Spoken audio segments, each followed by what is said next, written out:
नमस्कार, मैं रविश Kumar. Radio TV पर बीमा की शर्तों को दंदना कर पढ़ते हुए सुनने से हमेशा लगता है कि बीमा तो बस ले लेने का मैटर है, समझने का चैप्टर नहीं है। शर्तें लागू को इस तरह से पढ़ा जाता है कि अगर दुर्घटना से बच भी गए तो इन शर्तों से मारे जाएंगे। जिस तरह से मौजूदा सरकार बीमा की नई स्कीम ला रही है, उस पर विस्तार से बात करनी चाहिए ताकि अधिक से अधिक लोग इसका इस्तेमाल भी करें, लाभ उठाएं, और कुछ कमियां हैं तो उस पर भी बात हो ताकि वो कमियां दूर हो। क्योंकि बीमा की असलियत पॉलिसी की डिटेल में होती है, ना कि प्रीमियम में होती है। शनिवार 9 मई को कोलकाता में प्रधानमंत्री सुरक्षा बीमा योजना, प्रधानमंत्री जीवन ज्योति योजना और अटल पेंशन योजना को काफी भव्य तरीके से लॉन्च किया गया। प्रधानमंत्री ने कहा कि 80 से 90% आबादी के पास कोई बीमा नहीं है। भारत सरकार ने 15 अगस्त से 26 जनवरी के बीच जनधन योजना के तहत 15 करोड़ नए खाते खोले। आज देश के 95% लोग बैंकों से जुड़ गए हैं। इन 15 करोड़ खाते में गरीब लोगों ने 15,800 करोड़ रुपए भी जमा कर दिए हैं। प्रधानमंत्री ने यह तो नहीं बताया कि इन 15 करोड़ खातों में से आधे में एक भी पैसा नहीं है, फिर भी यह कोई सामान्य कामयाबी नहीं है। यह बात इसलिए कही कि जिन लोगों के खाते में एक पैसा नहीं है, वे नई योजना के तहत प्रीमियम की राशि कहां से देंगे? क्या सरकार देगी? प्रधानमंत्री ने कहा कि इस बैंकिंग के कारण ही सुरक्षा कवच की योजनाओं को लागू किया जा सका है। 1 मई से यह योजनाएं ट्रायल बेसिस पर शुरू हुई और 9 मई तक 5 करोड़ से ज्यादा लोगों ने इसमें रजिस्टर करा लिया। जब प्रधानमंत्री योजना लॉन्च कर रहे थे, तब ठीक उसी वक्त मेरे भी बैंक से एसएमएस आया कि आपके खाते से 330 रुपए का प्रीमियम ले लिया जाएगा, बस आप फलाने नंबर पर नॉमिनी का नाम एसएमएस कर दें। ऑटोमेटिक तरफ से मेरा भी बीमा हो गया और प्रधानमंत्री के खाते में मैं भी गिना गया। Thank you. अटल पेंशन योजना छोड़ दें तो यह मोदी सरकार की तीसरी जन बीमा योजना है। जनधन योजना में भी दुर्घटना में मरने या शरीर के किसी हिस्से के क्षतिग्रस्त होने पर 1 लाख रुपए का बीमा कवर है और प्राकृतिक मौत के बाद 30,000 रुपए का। जनधन योजना के तहत सिर्फ गरीब के खाते खुले हैं या अमीरों के भी, ये मेरी नजर में साफ नहीं है। जनधन के तहत दुर्घटना बीमा है ही तो 2 नई बीमा योजनाओं को क्यों लॉन्च किया गया, वो भी दुर्घटना बीमा। इनमें से किसी भी योजना से इलाज के खर्चे का कोई पैसा आपको नहीं मिलेगा। प्रधानमंत्री सुरक्षा बीमा योजना में दुर्घटना में मौत या शरीर का कोई अंग बेकार होने पर बीमा मिलेगा। अगर दुर्घटना में एक हाथ, एक पैर, एक आंख चली जाए तो 1 लाख रुपए मिलेगा। दोनों हाथ, दोनों पांव और दोनों आंख चली जाए तो 2 लाख का बीमा मिलेगा। इस योजना का लाभ 18 से 70 साल के लोगों को मिलेगा। हर साल आपको 12 रुपए का प्रीमियम देना होगा और हर साल इसका नवीनीकरण कराना होगा। जीवन ज्योति योजना में 18 से 50 साल के लोगों को बीमा कवर मिलेगा।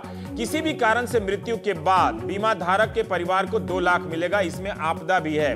प्रतिदिन 1 रुपए के हिसाब से साल में 330 रुपए का प्रीमियम है, लेकिन यह 330 रुपया एक साथ ही देना होगा, तभी पॉलिसी मिलेगी। हर साल इस पॉलिसी का नवीनीकरण कराना होगा। अगर आपके 3 खाते हैं तो आप 3 बीमा नहीं ले सकते हैं। जैसा कि मैंने कहा कि बीमा की खूबसूरती डिटेल में होती है। financialservices.gov.in नाम की सरकारी वेबसाइट से मिली जानकारी के अनुसार बीमा धारक को यह भी ध्यान रखना है कि 70 साल की उम्र होते ही जीवन सुरक्षा बीमा समाप्त हो जाएगी। अगर तब तक मृत्यु नहीं होती है तो आपको 1 पैसा नहीं मिलेगा जो आपने जमा किया है। 55 साल की उम्र तक प्रीमियम देकर जीवन ज्योति योजना का आप लाभ उठा सकते हैं। बीमा की राशि तभी मिलेगी जब मृत्यु होगी या दुर्घटना के शिकार होंगे। अगर सही सलामत रहे तो आपको 1 पैसा नहीं मिलेगा। इसका मतलब यह हुआ कि 37 साल तक 330 रुपए का प्रीमियम बेकार जा सकता है। इसमें कुछ भी गलत नहीं है, ऐसा बीमा होता है। बस आपको जानना है कि यह दुर्घटना बीमा है। आमतौर पर हम जो जीवन बीमा कराते हैं, हमें टर्म खत्म होने के बाद प्रीमियम की राशि से कहा जाता है कि 1.5 से 2 गुना या 5 गुना राशि मिलेगी। सरकार की नई बीमा योजना में राशि मिलेगी, पर दुर्घटना या मौत के होने के बाद ही, वरना नहीं मिलेगी। इसी के साथ एक पेंशन योजना भी लॉन्च हुई है, अटल पेंशन योजना। 18 से 40 साल की उम्र के युवा इसके पात्र होंगे, जिसका लाभ 60 साल के होने के बाद वो उठा सकेंगे। इसके लिए उन्हें 60 साल तक हर महीने 42 रुपए से लेकर 1452 या 54 रुपए देने होंगे। इस आधार पर पेंशन की राशि तय होगी कि आपको 1000 महीने मिलेगा या 5000 रुपया महीना मिलेगा। इसके लिए आपके खाते में बचत करनी होगी और नहीं भर पाए तो सरकार भरेगी, पर ये शर्तों के साथ है। लेकिन सरकार 31 दिसंबर तक की विशेष मदद करने वाली है। ये समय सीमा बढ़ाई जा सकती है। आलोचना यह है कि ये योजना 18 से 50 साल के लोगों के लिए है। 50 साल से पार के लोगों को क्यों बाहर कर दिया गया? सीनियर सिटीजन को शामिल क्यों नहीं किया गया? प्रधानमंत्री ने कहा कि गरीबों के लिए जो पेंशन योजना है वो अलग से, इसके लिए सबको 1000 रुपया मिनिमम दिया जा रहा है। कांग्रेस कहती है कि भारत सरकार ने आम आदमी बीमा योजना, राजीव गांधी शिल्पी स्वास्थ्य योजना और राष्ट्रीय स्वास्थ्य योजना की ही नई पैकेजिंग कर दी है। राजीव गांधी शिल्पी स्वास्थ्य बीमा योजना के बारे में बता देता हूं। शिल्पकार, उसकी पत्नी और 2 बच्चों को बीमा कवर था। इसमें जन्म के समय से 80 साल की उम्र तक इसके दायरे में लाया गया था। 697 और 797 रुपए प्रीमियम सरकार को देनी थी हर साल, और शिल्पकार अपनी तरफ से 100 रुपए देकर इस बीमा कवर को ले सकता था। देश के किसी भी अस्पताल में कोई भी मेडिकल इलाज कराया जा सकता था। अब यह देखना होगा कि इन योजनाओं की स्थिति क्या होगी। गरीबी रेखा से नीचे के लोगों के लिए एक और योजना आई थी, राष्ट्रीय स्वास्थ्य बीमा योजना, जो चल रही है। हमारे आज के मेहमान मोहन गुरुस्वामी ने लिखा है कि मोदी सरकार ने जो 3 योजनाएं लॉन्च की हैं, उनमें से किसी भी में भी सरकार अपनी तरफ से 1 पैसा नहीं देगी। सब जनता को देना होगा और नाम सरकार का होगा। उनकी दलील है कि इन योजनाओं का लाभ उसी को मिलेगा जिसके पास बैंक खाता है। 120 करोड़ की आबादी वाले देश में 15 करोड़ लोगों के बैंक खाते अभी इस बार खुले हैं। 110 करोड़ लोग, लगभग 80 करोड़ से भी ज्यादा लोग बाहर हो जाते हैं। ये क्यों हुए, हम पूछेंगे उनसे। और किस आधार पर गुरुस्वामी जी कहते हैं कि अटल पेंशन योजना के तहत वही पैसा आपको 60 साल बाद मिलेगा जो आपने जमा किया है। यही नहीं, जितने लोग बीमा लेंगे उसमें मरने वालों की संख्या बहुत कम होगी, ज्यादातर लोग बच जाएंगे। ऐसे में प्रीमियम राशि बैंकों की जेब में चली जाएगी। आपको देखना होगा कि 50 साल या 60 साल होने पर हमारे देश में मृत्यु दर क्या है। जो भी है, ऐसी नीतियों के बारे में चर्चा होनी चाहिए जिससे ज्यादातर लोगों का भविष्य जुड़ा है। इन योजनाओं के बारे में हमें ज्यादा से ज्यादा जानना चाहिए। मोहन गुरुस्वामी जी हैं, हेड हैं सेंटर फॉर पॉलिसी अल्टरनेटिव्स के। अजय कुमार साहब हैं, प्रवक्ता हैं कांग्रेस के। प्रोफेसर चरण सिंह हैं, IIM बेंगलोर से। आज आपने इंडियन एक्सप्रेस में इस योजना के लाभ पर एक लेख भी लिखा है। और किरीट सोमैया साहब हैं, सांसद हैं बीजेपी के। किरीट साहब, मैं आपसे सवाल जानना चाहता हूं कि जनधन योजना के तहत एक्सीडेंट का कवर था, फिर एक्सीडेंट को ही कवर करने के लिए 2 नई योजनाएं क्यों लाई आपने? और लाई तो आबादी के लिहाज से आपने कितना ज्यादा लोगों को कवर किया? मेडिकल इलाज की योजना इसके साथ क्या नहीं ला सकते थे? ये मेरा पहला सवाल है सर। मैं जवाब भी पहला मेडिक्लेम से दूंगा, क्योंकि आपने बहुत अच्छा, मैं सुझाव कहूंगा, ऑब्जर्वेशन नहीं, क्योंकि अगला कदम हम उसी दिशा में जाना चाहते हैं कि we want to create such health treatment, आरोग्य सेवा सेक्टर। अभी उसका स्टडी कैलकुलेशन शुरू हो चुका है। मुझे लगता है कि आने वाले कुछ महीने में बिफोर द एंड ऑफ 2015 इस प्रकार की हेल्थ के संबंध में भी योजना आ सकती है। ठीक है, अब मुझे बताइए कि 3 एक्सीडेंट योजना क्यों आप लेकर आए? हाँ, अब रही बात एक्सीडेंट इंश्योरेंस। देखो, हम क्या करना चाहते हैं, हम ये जो जनधन जो कंसेप्ट है ना, ये जैसे फाइनेंस एंड इंक्लूजन है, उसी प्रकार से फाइनेंस लिटरेसी भी है। आप और मैं भी, हम तो मध्यम वर्ग के सुशिक्षित हैं, तो भी जो हमारे क्रेडिट कार्ड पे इनबिल्ट एक्सीडेंट इंश्योरेंस या बाकी इंश्योरेंस आता है, हम में से कितने लोगों को पता होता है? हम तो पढ़े लिखे हैं तो भी। तो जब कोई इंश्योरेंस स्कीम इनबिल्ट होती है तो इट इज एन इंसेंटिव, लेकिन उसमें क्लेम रेशियो बहुत कम होता है। हमें क्या करना है कि सरकार की ओर से या बैंक की ओर से, मैं बैंक की ओर से ही कहूंगा कि बैंक अपने अकाउंट धारकों को जो इंश्योरेंस स्कीम देती है, it is the part of banking concept. अब इसमें ये जो हम एक कदम आगे जाना चाहते हैं, पहले खाता खोलो, उसके बाद में फाइनेंशियल अवेयरनेस की दिशा में आगे जाना है, साथ में कैशलेस सिस्टम, तो रुपए कार्ड कंसेप्ट ले आए। जवाब नहीं दे रहे, देखिए। और अब किरीट साहब, मतलब मुझे सवाल का सीधा जवाब चाहिए कि जनधन खोल लिया मैंने, जनधन खोलने के साथ ही मुझे 1 लाख रुपए का बीमा मिलेगा, और फिर उसमें अगर मैं प्रीमियम डालूंगा तो जीवन ज्योति या जीवन सुरक्षा योजना का लाभ मिलेगा। लेकिन इन शर्तों को पढ़ते हुए लगा कि एक अगर मैं 4 खाते खोल रहा हूं तो चारों से लाभ नहीं मिलेगा। तो क्या मैं जानना चाहता हूं कि मैं जनधन खाता धारक हूं तो दुर्घटना या मर जाने के बाद, दुर्घटना के बाद वो 1 लाख रुपया भी मिलेगा और ये 2 लाख जिसका प्रीमियम दिया है, क्या दो इंश्योरेंस कवर मिलेंगे? क्या ये स्पष्ट है? सर्टेनली आप कह रहे हैं कि दोनों मिलेगा।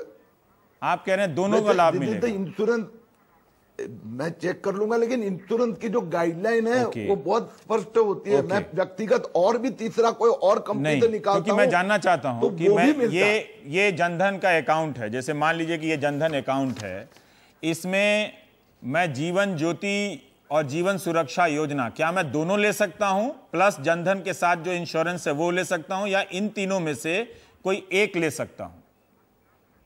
मैंने जैसे आपको कहा कि जो फर्स्ट इंप्रेशन इंफॉर्मेशन जो हमें दी गई है, इसमें ये सब पैरेलल सप्लीमेंट्री माने जाते हैं।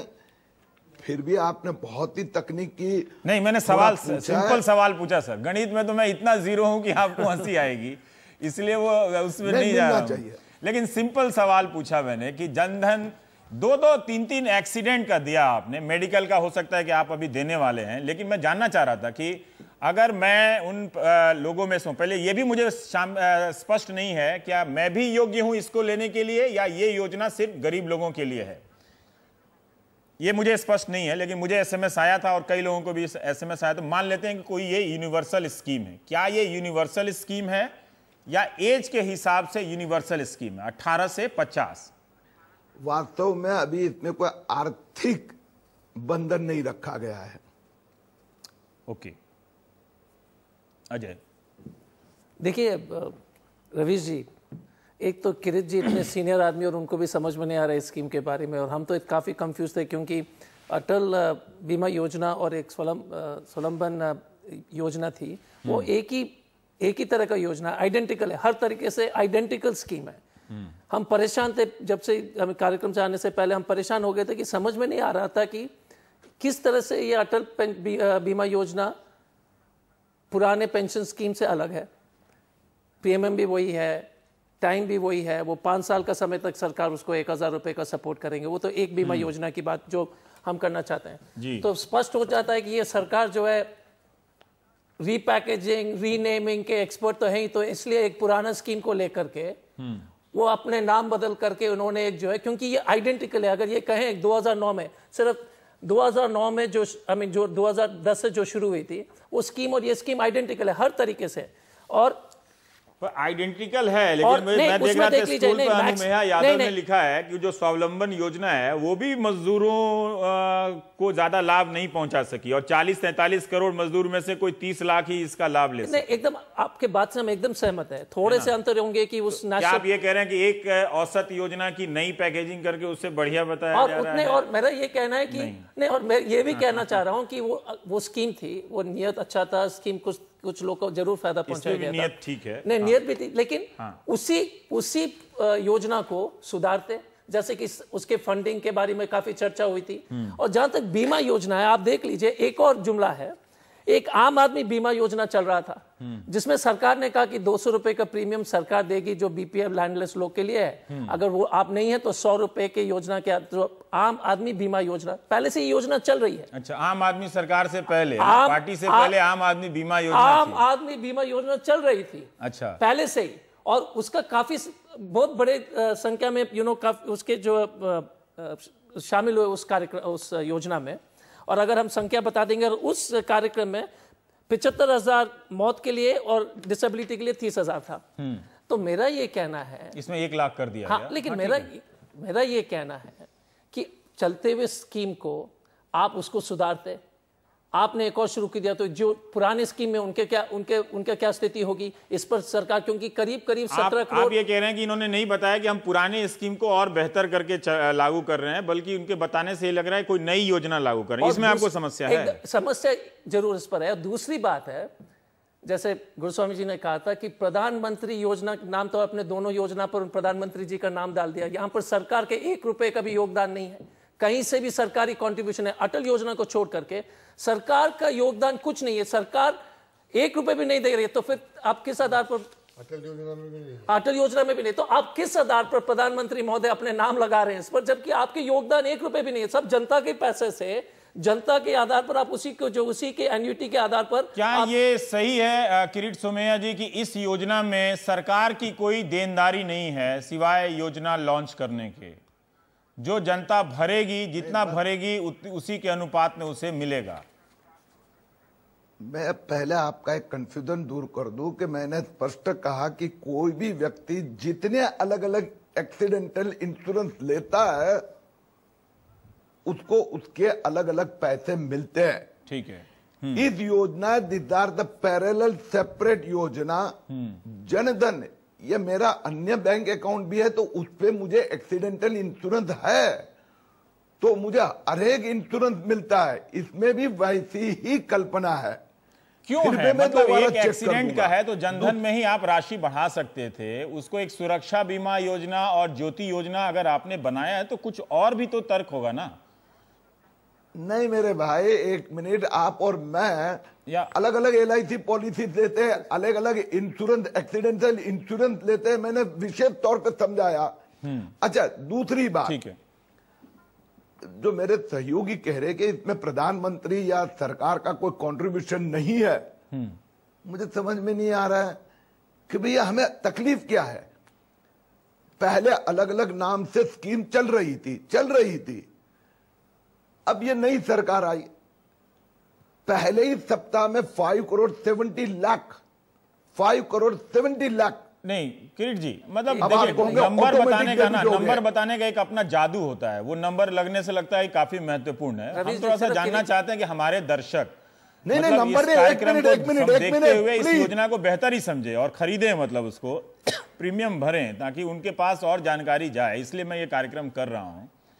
मैं नंबर से प्रभावित नहीं होता हूं जी। जिस देश की आबादी 1 अरब 20 करोड़ हो, वहां पर कोई भी नंबर 10 करोड़ 20 करोड़ और वो 120 करोड़ तक जा सकती है आबादी को लेकर कोई भी स्कीम है। भैया इसके पहले की कोई योजना नहीं गई ना, 20 लाख। इसके पहले की कोई योजना तो अगर वो करोड़ से गिना जाए तो हो सकता है कि निकल जाए, पर आपका तरीका अच्छा है बताने का कि इससे लगता है कि लोगों का विश्वास है। हम ये जानना चाहते हैं कि क्या अजय कुमार ने सही कहा कि इसमें सरकार का कोई योगदान नहीं है, 1 पैसे का योगदान नहीं है? क्योंकि वो पुरानी जिन योजनाओं को बता रहे थे उसमें 100 या 200 रुपया सरकार का योगदान था, इसमें 1 रुपये भी नहीं।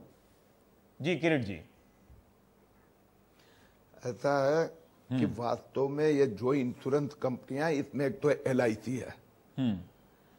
LIC is in a way 100% government company. हाँ, और जो कहा गया है अभी तो हमने लाइफ स्पैन और वो उसका कैलकुलेशन किया है एक्चुअरी ने। ये 5 साल 10 साल के बाद में वास्तविकता में पता चलेगा कि क्या स्टेटस है। दूसरी बात है पेंशन की। पेंशन में मैं ये मानता हूं कि पेंशन में नफा नुकसान वाली बात नहीं है, रिस्क फैक्टर नहीं है। मेरे नाम से जितना पैसा जमा होगा उसका ब्याज मुझे मिलेगा। तो सर मैं अपने सेविंग अकाउंट में जमा कर लूंगा ना, मैं सेविंग अकाउंट में जमा कर लूंगा, उतना ही पैसा मिलेगा। 100 नहीं, अगर आप जनता को बताएं कि आप 5,000 जमा करेंगे। 1 मिनट, अरे भैया उतना ही सरकार डालने वाली है अटल पेंशन योजना में। क्या ये सही है? अब जरा पूरा सुन लो।